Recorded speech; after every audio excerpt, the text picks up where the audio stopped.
नमस्कार. माझं नाव साई दासरवार आहे. मी नांदेड जिल्ह्यातलाच आहे. नांदेड जिल्ह्यात तमलूर असं एक गाव आहे जे देगलूर तालुक्यात आहे. तमलूर या गावाचं वैशिष्ट्य असं आहे, महाराष्ट्राच्या लास्ट बॉर्डरवर असलेलं ते गाव. त्याला एक नदी आहे, त्या नदीचं नाव आहे लेंडी. ती महाराष्ट्रात आहे. पलीकडे गेल्यानंतर एक मांजरा नदी लागतो, साधारणतः 3-4 किलोमीटर. ते जुना आंध्र प्रदेश आता तेलंगणामध्ये लागतो. ती बॉर्डर आहे. तर अशा संमिश्र अशा वातावरणात ते माझं गाव वसलेलं आहे.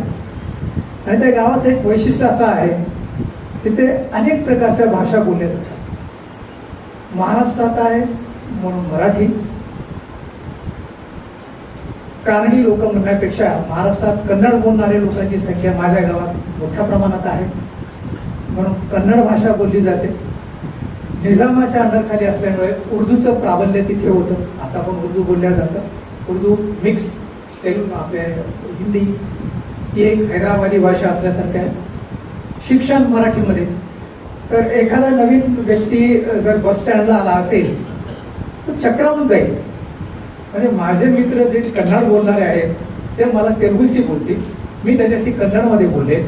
आणि एखादा माझा मुसलमानाचा मित्र आला तो उर्दू किंवा असा हिंदी मिक्समध्ये भाषामध्ये बोलेल. एक हटकर समाजाचा माणूस जर माझ्याकडे आला तर मराठीत बोलेल. अशा प्रकारचे समृद्ध अशा विविधतेमध्ये गुंतलेलं ते माझं गाव.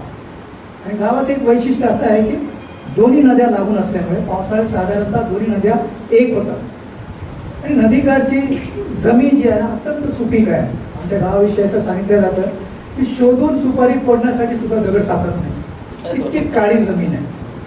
सुपारी फोडायचं म्हटलं तर दगड सुद्धा सापडत नाही, इतकी काळी जमीन. त्याच्यामुळे नॅचरली ॲग्रो बेस्ड ग्रामीण जो भाग आहे तो माझा शेतीच्या अवलंबून असणाऱ्या शेती संस्कृतीवर आधारलेलं ते माझे गाव आहे. आणि गावातले लोक अत्यंत हळवे, भाबडे, काय सांगता येईल गावाच्या लोकांबद्दल. मी तिथे साधारणतः माझ्या लहानपणापासून ते मॅट्रिकपर्यंत 17 वर्ष तिथे काढलं. माझ्या वयाच्या 1/4 एरिया मी त्या गावात काढलेला. अशा गावातल्या लोकांचं जर वर्णन करायचं असेल, ज्यात मी वाढलो, तर अत्यंत साधी माणसं, भोळी भाबडी माणसं,